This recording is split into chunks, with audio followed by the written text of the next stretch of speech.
All right, so my name is Gage Starkweather. I work at Tanganyika Wildlife Park. Hello, I'm John Rossi. I'm a touring drummer with a passion for animal conservation. When I'm on the road, I spend as much time as possible visiting zoos, aquariums, and conservation organizations. Now, I want to share those places with you. I'll be talking to keepers, vets, conservationists, anyone who can help me in my mission of connecting my people to animals through their people. Join me on my Rossifari.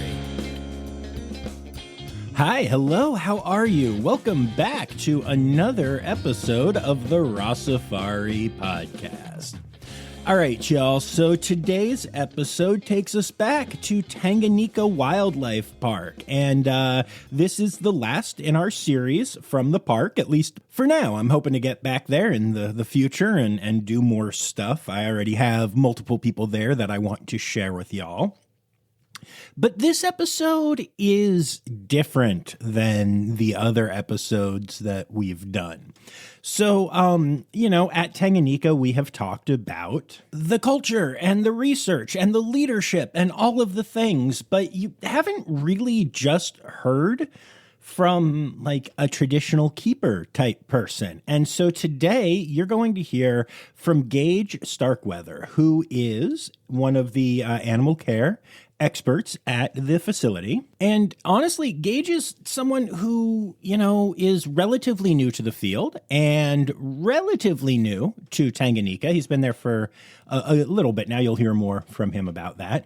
But I found this interview to be so fascinating because so often people put their best foot forward when they're going to be on the podcast. And Gage was just honest. He talked about struggling with not being sure what to do in the industry at times and learning and what it's like to learn to be a keeper and how his first zookeeping experience did not necessarily accept that he needed to grow into the position. Whereas at Tanganyika, that has been accepted. And so it's really cool to hear that story. You're also going to hear about a lot of his favorite animals and about Zoe and I getting to meet an okapi. And you're going to learn some interesting okapi facts. And honestly, when I say you're going to learn some okapi facts, I mean, I learned things that I had never learned about okapis before when I was at Tanganyika. So I'm not talking about just your standard facts at all. This is some cool stuff. So yeah, I don't know. I think this is a really fun episode and a really nice and different way to wrap up our quartet of interviews from Tanganyika. So I hope y'all enjoy. Before we get to it, a quick reminder to make sure that you hit subscribe so you don't miss any interview episodes or any of our Zoo News episodes. Make sure that you're following along on the socials at Rossifari and on TikTok at Rossifari Pod. And last but not least, don't forget that you can support the pod for as little as $3 a month by going to patreon.com/Rossifari. And with all of that said, let's get to my interview with Gage Starkweather from Tanganyika Wildlife Park. Enjoy. I am a Bravo keeper, used to be called Breeze. Bravo just stands for birds, roos, artiodactyls, so the goats and alpacas, various mammals, and oddities. So I know it's a little bit of a stretch. I was going to say, you had me. You had me right until the various mammals. It makes sense, and then we start to stretch it a little bit. The oddities was supposed to kind of cover the various mammals that didn't really fit into a set group, and then we kind of just doubled it up. So it's a little bit of a stretch, but it sounds cool. So I like it. And, if there's one thing the zoological industry needs more of, it's cool names. It's acronyms. Because there are so many of them, obviously. Mm-hmm. No, that's really cool. So, I love to start with just a little background on the people I'm talking to. Right. So, and I know that you are relatively new to this field. So what brought you here? So what brought me here was my van, but what actually brought me here was I was looking for a full-time job, and Tanganyika was recommended at my previous facility by a couple keepers who said that it's a great way for me to learn how to become a better keeper and kind of expand my horizons of species I work with. So background is I started zookeeping in 2023. Started out as an internship. That was just a real quick like winter internship. So not really dealing with the public much. And then that turned seasonal. And as the season went on, I learned that I was just not going to really grow at that facility. So I started looking around, heard about here. I absolutely loved what people were doing here, what we are doing here. So I was like, I'll apply. We'll see what happens. And then I actually got offered the job on the second day of my working interview. And I was like, okay, this is either a really good green flag or a really big red flag. We'll find out. I will take it that you decided it is a green flag. Oh, it's 100% the biggest green flag. It was hard to ignore. That's awesome. Very cool. So without talking about like details, like I don't want to say where you were or anything, but you mentioned that you realized you weren't going to grow at your last facility. And I think that is such a fascinating thing. First of all, good on you for having the awareness to realize that, because a lot of people don't. But what made you realize that? And like, what was your thought process as you went through that? So, again, just being so green, I was prone to mistakes, and the facility really took mistakes as like a kind of a bigger thing, even if it was small. So perfect example is I forgot to clean up some enrichment that was in a keeper area. The other keeper was really upset that I didn't. And I was like, I didn't realize you were talking about that. I was thinking the big stuff, because I took care of the big stuff, but it was a small little like baby toys that we had.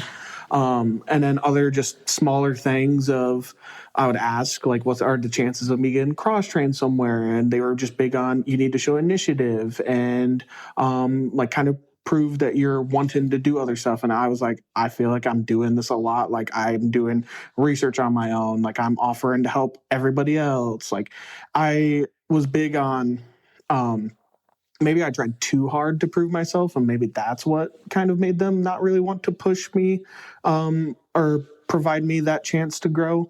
And then also, again, it was seasonal. So I knew at the end of the season, I would have to find another job anyways. And it's like, I've already got a taste of zookeeping. I don't want to have to go back to fast food or retail or anything like that. Like, this is what I want to do. So I was like, all right, like, let's just start browsing. And then I heard about here, and I was like, cool, let's apply. Nice. Where are you from originally? Originally from a small town in Michigan, southwest Michigan, in a town so small that we didn't have a city limit sign. We had a village limit sign. Nice. So I actually had about a 45-minute commute to and from the zoo that I used to work at. Okay. That's interesting. Good on you for realizing that and finding a place that it seems is more fit to you and you fit to them. And that's good. I know that Tanganyika is big on it being like a family here. Oh, it's 100%. Like, I call myself, and you can ask other keepers, I'm usually the little brother of the park and of the care staff, especially for my team. So like me and my other teammates were around the same age. So like we banter like we're brother and sister. But yeah, no, the acceptance and like the open arms welcome that I got even on my working interview was just huge for me. And it was a big deciding factor in coming here.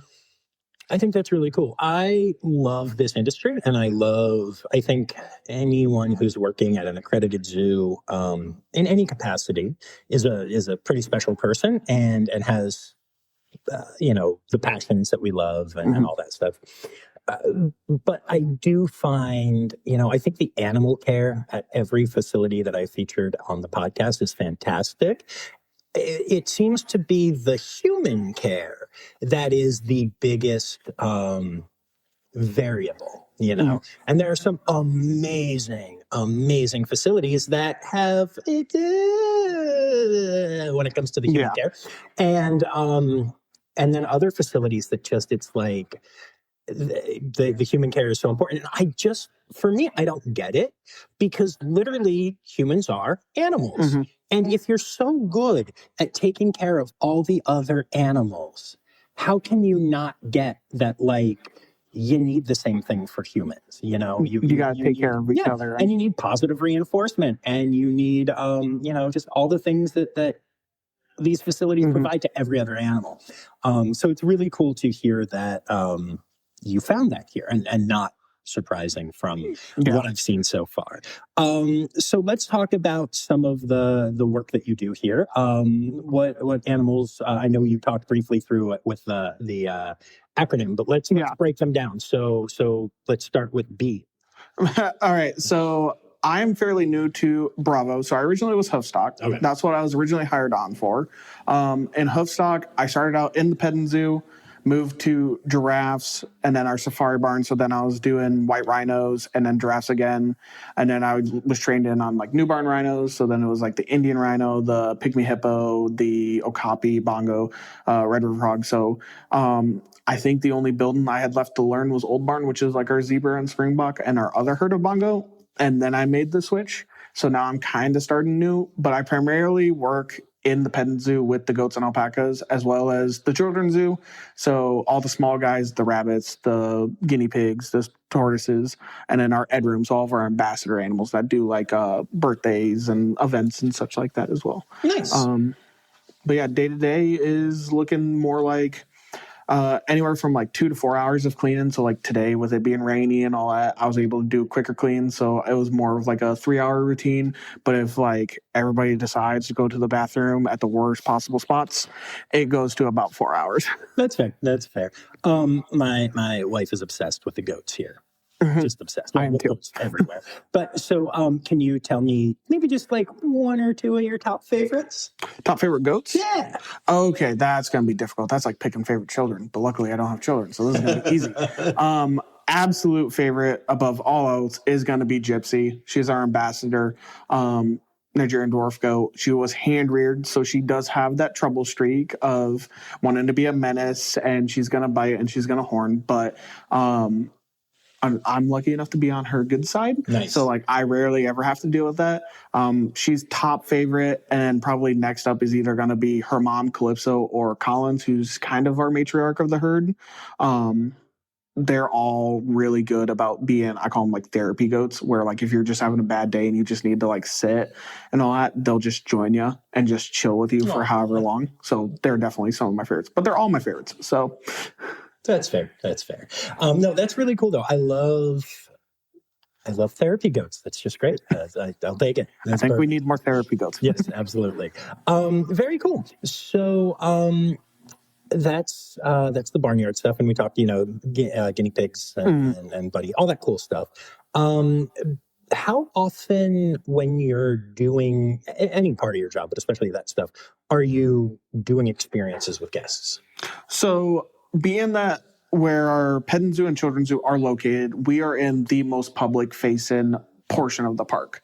So whether I'm cleaning a yard, refilling water, just checking on somebody, I am constantly around guests. So I would say a solid portion of my day is just talking to guests, introing them real quick, be like, this is so-and-so, this is who their mom is, like, this is who you can look for, or something like that. This is a personality quirk of this one. And so it's a solid portion, but like our actual experiences, so like meet and greets and behind the scenes and such, it's actually become rare moving to Bravo. I did more of it on Hoofstock. Moving to Bravo, I usually just kind of handle the Patagonia and Mara meet and greet. And then I'll occasionally take Gypsy out for walks as well and bring her to birthdays and such like that. That's cool. And who's Gypsy, for those that don't know? She's the Nigerian dwarf goat ambassador. So she's like the little black and white one that has a little waddle. Yes. That's awesome.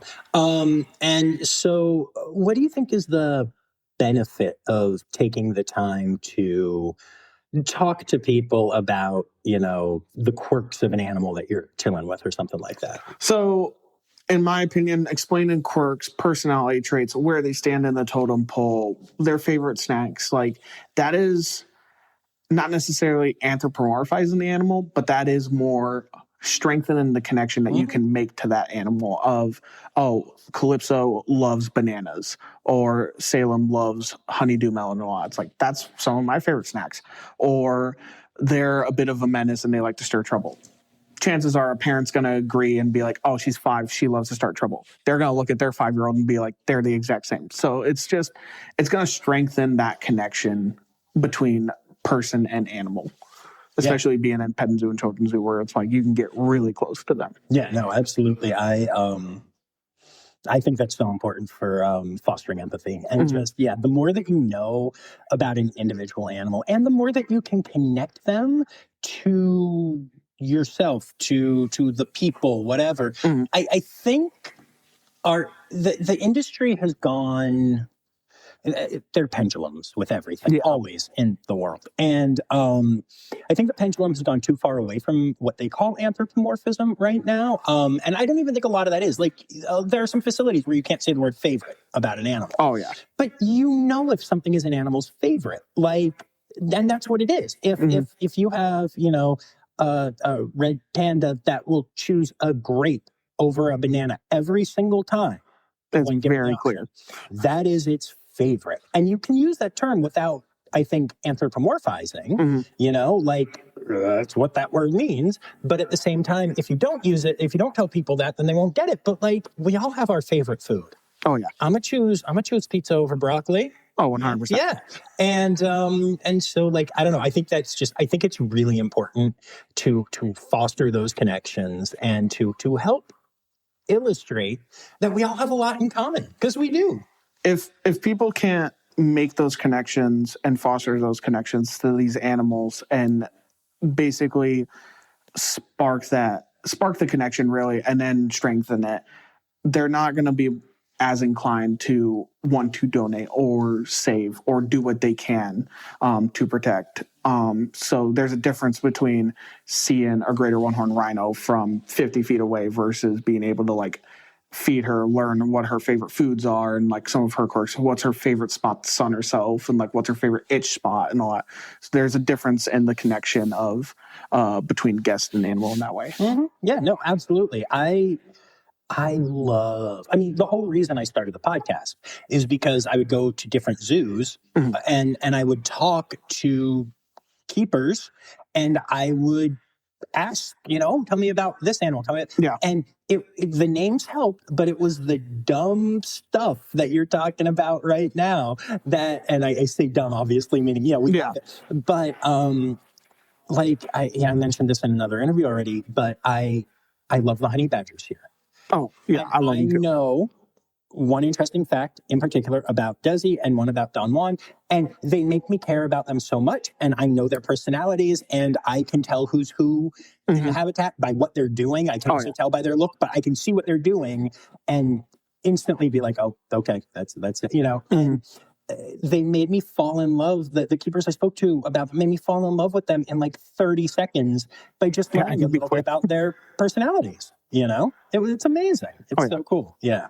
And just to be clear, everybody, the honey badgers are not in the petting zoo for obvious reasons. Yeah, little trouble there. But yeah, so what would you say? I know, favorite is a scary word, but what are one or two of your favorite either individual animals here or just species that you're really excited about here? Here at the park, it always surprises people when I say my favorite animals here are the goats and the alpacas, because it's like you're at a facility that has cheetahs, clouded leopards, sloths, rhinos, giraffes. Like we have all these amazing species, but my favorite are the ones that you can see when you're driving down the road anywhere in the state. So individuals specifically, it's got to be my absolute favorite here at the park is Cusco, the alpaca. Okay. He lives by himself in our old barn, and that's just because of some behavioral things. But when I first started, me and him just connected, and I was like, you are my adoptive child. Like, I will do anything for you. I will defend you from any harm. I was like, I'm going to treat him like I would treat my dog. And that kind of led into the behavioral issues. With camelids, it's really common. If you baby them, they become BMS, berserker male syndrome. He does not have that. However, he was showing some signs of it where he just viewed me more as an alpaca than he did as like a human, which could just lead to like challenging. And like he started to see other keepers that way. And he was a big boy. And we still have him, but absolute favorite. Like he was a doll. He was so friendly. Like I'd be cleaning the yard. He was with me every time. And people just loved with how friendly he was. Nice. That's very cool. Is the name from Emperor's New Groove? Yes, 100%. His name originally was going to be Mulberry. That was already taken. And I was like, oh, I want to do Kronk now because I was like, oh, Cusco's for a llama. I can't name an alpaca Cusco. And then it was like, Kronk's taken. I'm like, all right, Cusco. And it 100% fit his personality. Like, he's a goofball like that. So that's awesome. The idea of a alpaca voiced by David Spade is just fantastic. Oh, it's one of my favorite movies. I will rewatch it hundreds of times. That's so good. I love it. Awesome. Very cool. So let's talk about, so we got to spend a little time together behind the scenes. So tell me about that for everyone listening. So you did the Okapi behind the scenes, which was my first time ever doing it. Pretty much solo. I had kind of done a run through with my previous boss. So it was like kind of a kick you into the deep end. Let's see how you do. So we got to meet Moyo, who is an absolute doll, an absolute princess. She is our female Okapi. And in the meet and greet, you get to pet her, you get to feed her, photos. And you guys loved feeding and such like that. She absolutely loves her produce.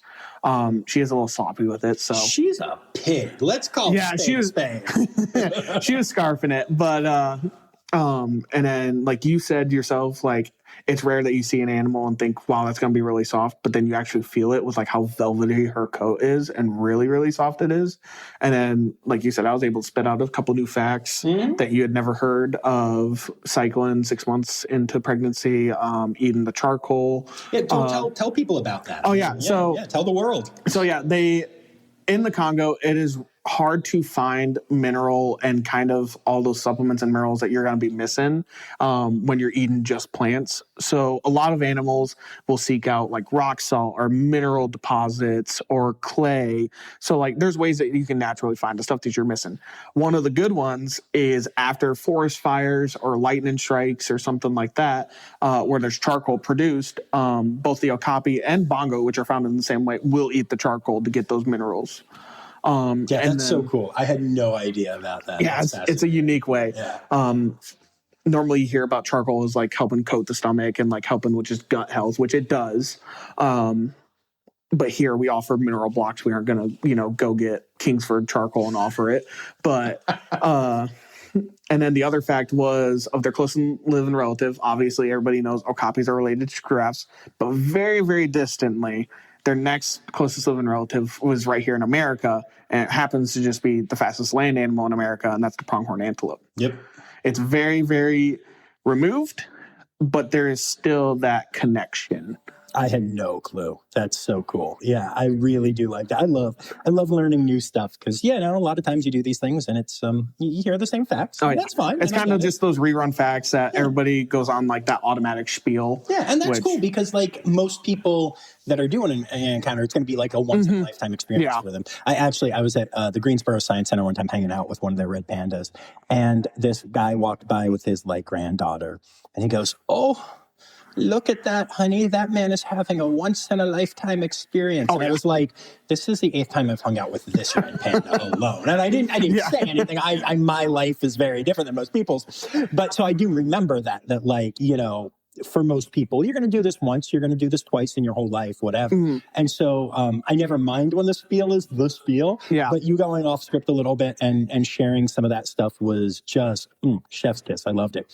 And who was there observing with us and Hoya? So that was Ellie. That is one of my coworkers.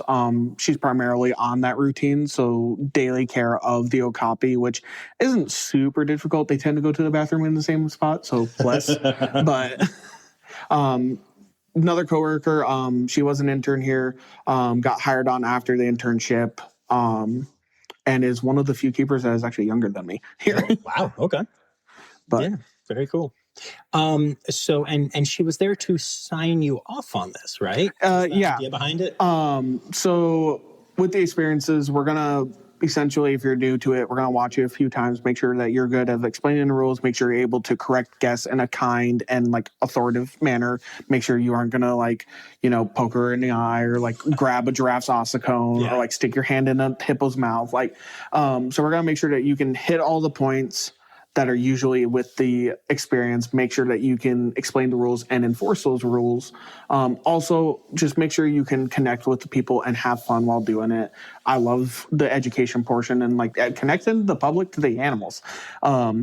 And so it was like, that's natural for me, but also like I'm a big pushover. So it's like, it's okay if you pet the giraffe. But it's like, it's making sure that I can be able to do that, which is part of that sign off. And then once they feel like you're good, you're signed off, you can do it by yourself now. Nice. Just help it covered. I wish they would have let us know that, because we were perfect guests, but we could have been terrible. Yeah. We could have caused trouble and seen how you handled it. Normally if we do like a mock meet and greet of something and such, if it's an animal, I know I'll probably tag along just so I can be the misbehaving guest, just to see if they clock it. But that is funny. Now, there was something that you told me about Moyo that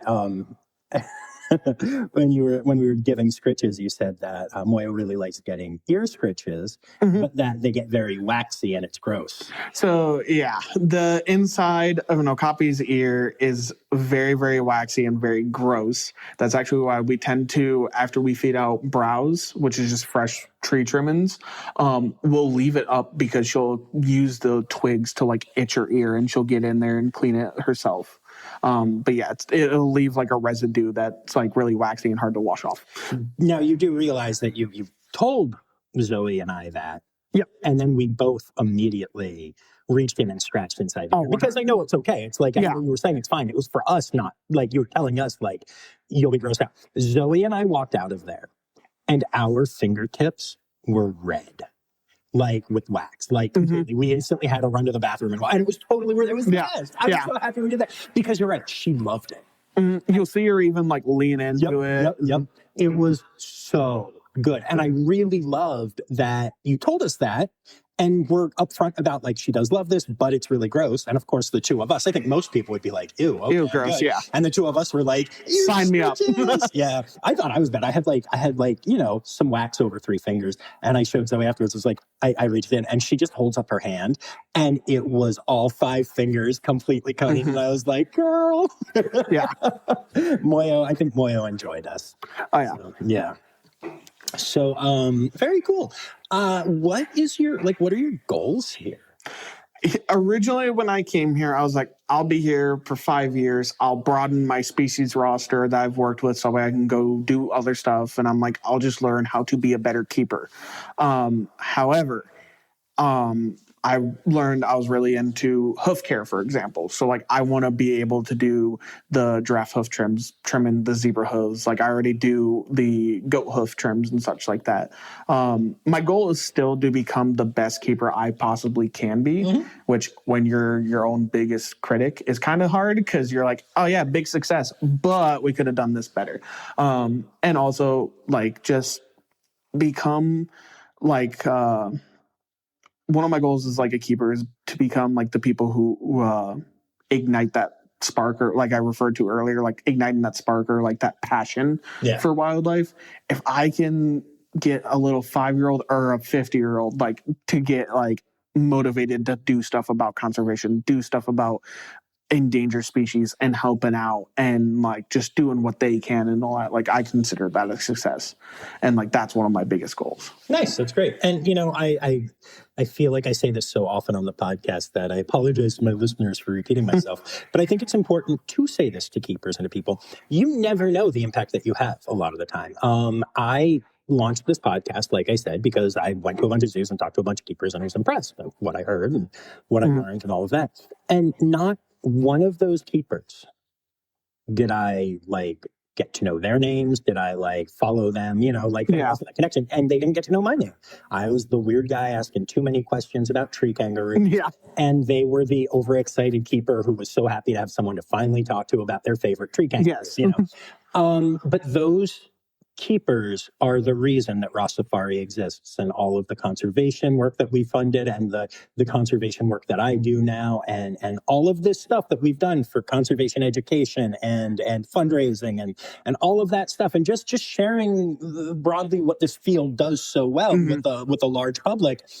That all stems from those keepers who had no clue that the nerdy guy that they were talking to when it was raining out and he was the only guest at the zoo was being so inspired that he was going to actually do something about it. And I love that. I love that so much. I've had fans reach out and tell me, oh, you inspired me to do this, inspired me to do that, whatever.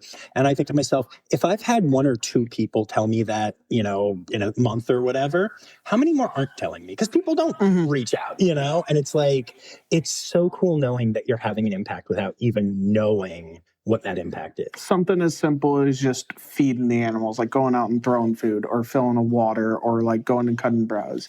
The other day, there was this little boy, probably 2, maybe 3. He said the same 3 phrases of, "What are you doing?" "Hi," and "Look." And it was the same things. He honestly sounded like a parrot. I was just going to say. He sounded like a parrot, just constantly going. But I was just going to ask you, are you sure it wasn't a macaque? Yeah. I was like filling waters and I was getting ready to feed animals and all that. And it was just, he was following me back and forth and just watching me. And he's like, "What are you doing?" And I'm like filling up the water. And then he'd like look at his parents and be like, "Look." And like his mom's watching from a distance. And the mom's like, "He'll probably follow you all day if I let him." And I'm like, "We can put him to work, but I'm not sure how much he can carry." But just something even as small as that can have just a huge impact of, I want to do that someday, or how can I help people do that, or how can I help this animal and such like that. Yeah, no, absolutely. And that's one thing that I really love here is everyone is keyed into that. Every trainer, keeper, everyone. I mean, even I was walking back here to the house and then realized that, oh, maybe I have 5 minutes. I can go look at another animal. And I just froze for a second. I was buffering basically. And one of the people who works in the food, the Canteen. Thank you. I could not think of the word. One of the people who works in the canteen stopped because she was walking by and she was like, "Can I help you? What do you need help with? Are you looking for something? Yeah. Is there an animal you need to find?" I was like, "Oh no, my brain just stopped working. Thank you though." But like this is not a person who is a animal person, but they're a person. Yes. And it was so sweet. And I was just like, "Oh, thank you." No. And also thank you for the pretzels. They're lovely. I really, the vibe here is very cool. And it's very different than any zoo I've been to. And I am a zoo lover. I am not putting down other zoos, but like, I like a lot of what's happening here. It's very cool. Yeah, with like the demos and just getting out and talking to the public. And like you said, like the canteen person that stopped and asked and all that, like we drive it home for all of the staff of, like, you see somebody, like, stop, talk to them, like, make sure they're having, like, a good day, make sure you can't help them, such like that, to where previous facilities, sometimes it was a groan when you had to go do keeper talks and such like that. Some of the keepers didn't want to, like, go do this. And, I mean, arguments could be made, like, they'd rather go do something that's more important, like training or enrichment and such like that. But just real quick, even just 5 minutes of, what are you looking for? Oh, I'm looking for XYZ. It's like, okay, you're going to go this way and head this direction and make sure you see this and all that. So, like, we're going to try and set you up for, like, the best day possible here. Yeah, no, absolutely. And I feel like, it's Tanganyika is expensive and it is experiential. And but I think that's smart in a way because it keeps crowds lower and it really allows everyone to focus on everyone who is here. And, not to sound like that guy, but when I walked in here, everyone gets an email. "Oh, John from Rossifari is going to be here the next 3 days." And like, I know that people have told me that, but I've also seen the people that do the other behind the scenes stuff who aren't, whatever, an influencer, whatever the heck I am. And they learn their names too. And they learn, and it's not just like, because, again, not to sound whatever, but like I'm used to, I show up to a place and everyone, "Oh, John, oh, John, oh, John," but here that happens, but then they also know Bob, the guy who's just here for the day and met goats earlier. And, you were talking to him about goats and you remembered his name. And then when you see him later, you're like, "Hi, Bob." And he's like, "Hi, Gage." And I'm like, that connection's incredible. Yeah. And I've seen it here so much. Even some of the people that we've just done experiences with, you build a connection with them because you swam with penguins with these people, or you played with a sloth, not played with, but you met and fed a sloth with these people, and you're bonded after that. You say hi and you talk about the other experiences, and it's so different than anywhere else that I've been with that, where you normally hide, from people a little bit, It's been very cool to see that. And what do you think? I got a question for you. I got a tough one for you. What do you think is harder to teach? Do you think it is harder to teach zookeeping training skills to a person who is very good at the people side of things? Or do you think it is harder to teach somebody who is really good at the people side of things how to do training and keeping and all of that stuff? I think it's very much dependent on the individual. At my previous facility, it was broken down to me that a lot of the people that work in the zoo industry are not people. They are there for the animals. And I mean, I fully get it. I love animals, but also I'm a chatterbox. I love talking to people. I love being around people. And at first I hated public speaking. So trying to learn, I could do anything animal-wise. You tell me to pick up a shovel and shovel this thing, or fix this and all that, or do this training and all that. I think it's more difficult to teach the people side. If there's somebody that's really hardcore animal, they'll be focused to pick up on the training and the actual zookeeping part of it and all the hard work.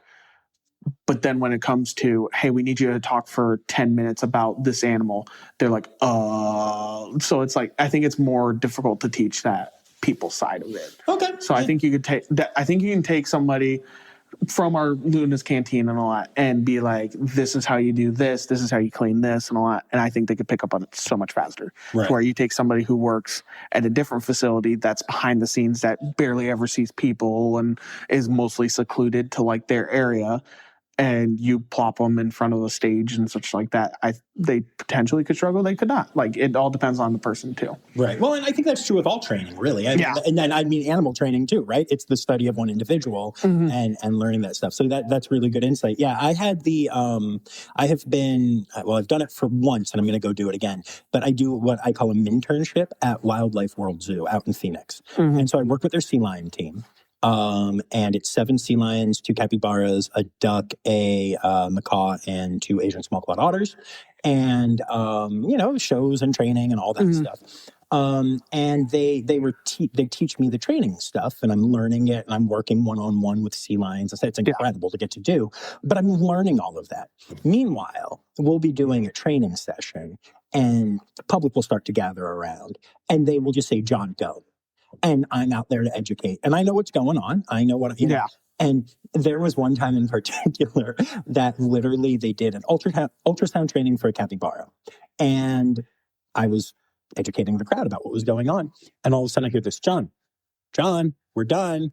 John, it's not a podcast. And I was cracking up, but I had so many facts about these animals, and people kept coming up and were curious about what was happening. And people love cappies. And with ultrasound training, they also were wondering if there were going to be baby cappies and all this stuff. And I just, as people kept up, I kept grabbing them, I kept engaging with them, and I could do that all day. And then, like you said, and I was learning the training stuff. And, it was only a week. I can't wait for my second week, but I learned a ton.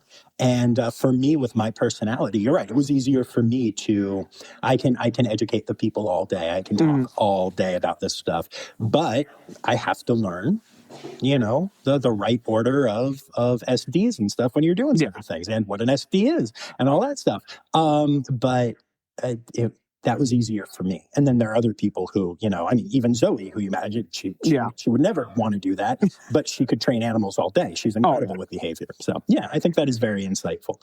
I love telling people about animals. I love doing it in person because doing it here is great. And I love this podcast, and I love that we're reaching thousands of people every week.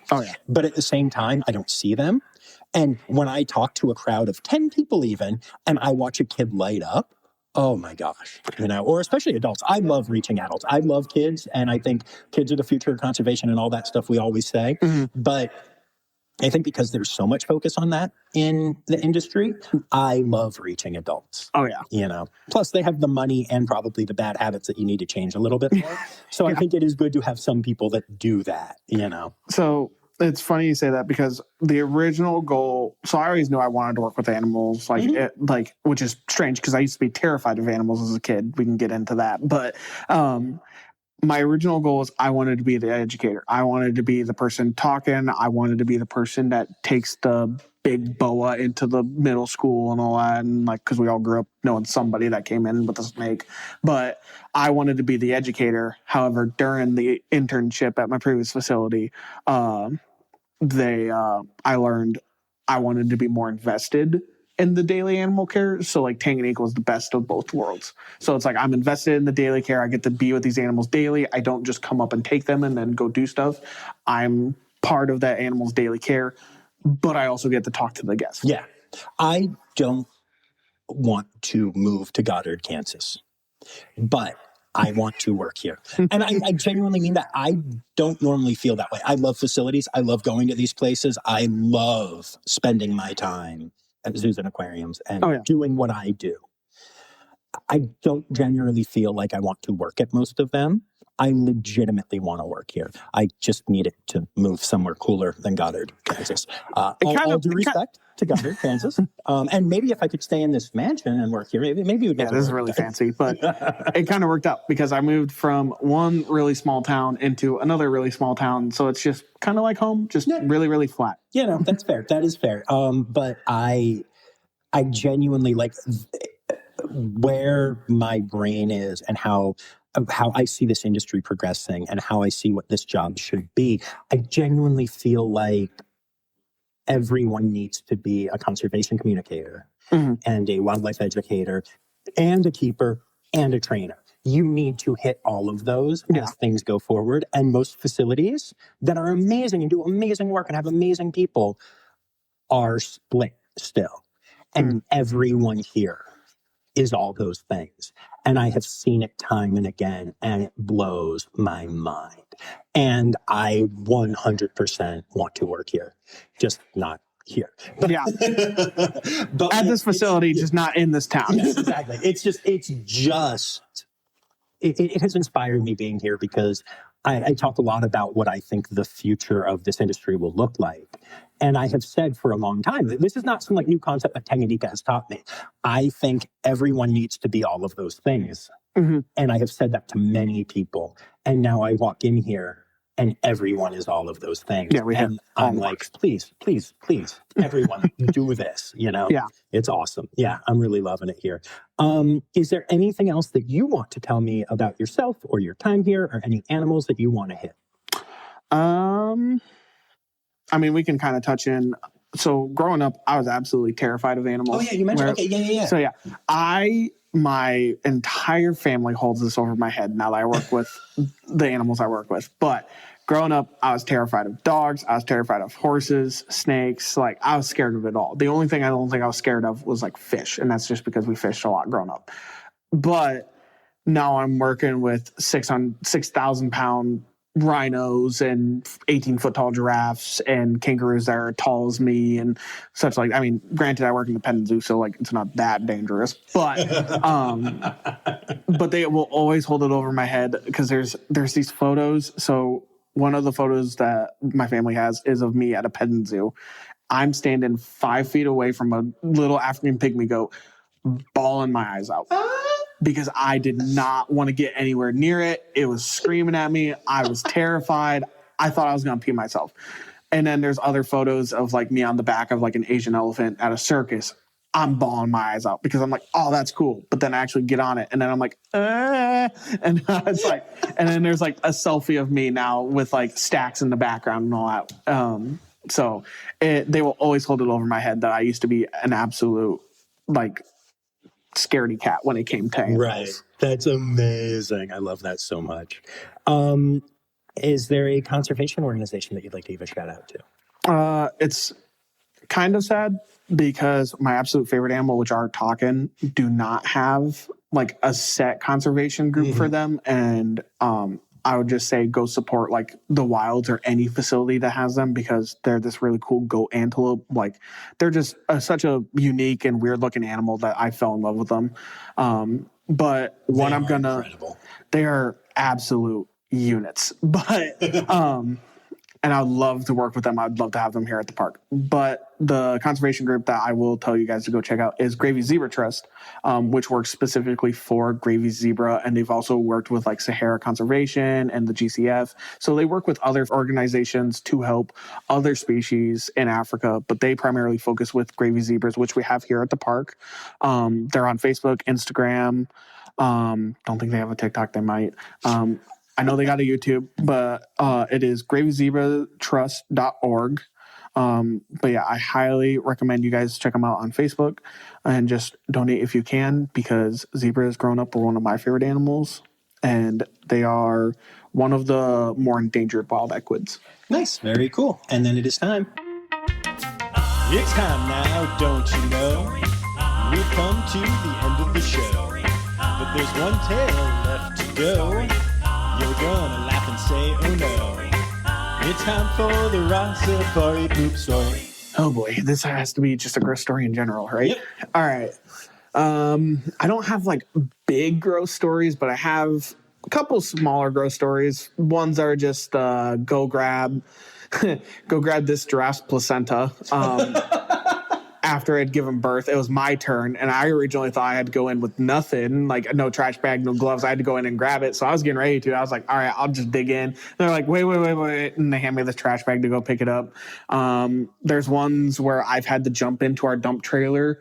Another coworker of mine, Kelsey, she's like my best friend. We started around the same time. I got a call that they dropped their radio into the trailer and they couldn't reach it. So I had to jump in. Working with alpacas, of course, there's going to be spit. I've gotten sprayed by Stax. So Stax will spray his urine behind him when he goes to the bathroom. And I received the full blast of it like a fire hose because I was not paying attention. Amazing. I brought him in from the yard, wasn't paying attention, was walking right behind him, and you'd be impressed with how far he can reach on that spray. And I was probably a good like 6-7 feet behind him, and I just from the waist down and my dog loved it because I smelled wonderful to him apparently, but I was just like, I need to go shower. I'm gonna throw these shorts away. I'm never wearing these again. Real. That's awesome. Very cool. Thank you so much for taking the time to do this. Yeah, not a problem.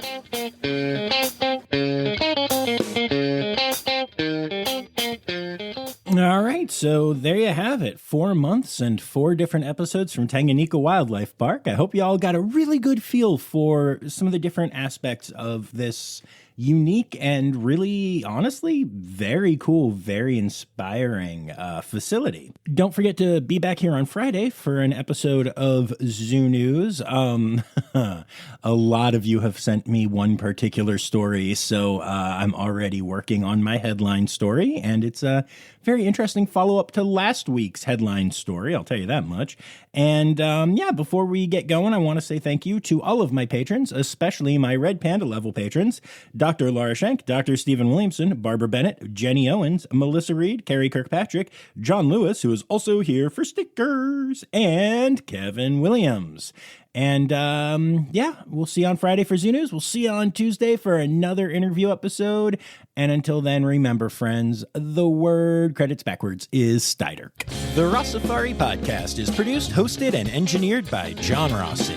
Editing and fact-checking by John and Dr. Zoe Rossi. Our theme song is Sevens by Nathan Burke, performed by Nathan and John. Interrupting John theme and additional voices by Taylor Isaac Gray. You can reach John directly on Instagram and Facebook at Rossifari or by email at rossifaripod@gmail.com. Rossifari is part of the Daydreamer Media Network. Now, stop listening to me and go visit a zoo.